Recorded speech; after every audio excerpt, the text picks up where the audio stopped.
We're making paneer tikki burgers with the green chutney mayo. It's going to be a mess to eat, but it is a mess that is worth it.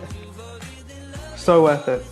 So worth it. So the first thing we want to do is to take some paneer, pop it into a bowl, pour over some boiling water and let that sit for about 10 minutes. Then drain all the water out and break the paneer up a bit with your hands. Add some potato, garlic, ginger, green chilli, sweet corn, peanuts, onions, coriander, kasuri methi, salt, pepper, chaat masala, turmeric, chili powder. Give that all a really good mix. We're going to take a good handful of the mix and form it into this kind of chunky burger patty. We're going to pan fry these tikkis until they are brown and crispy on both sides.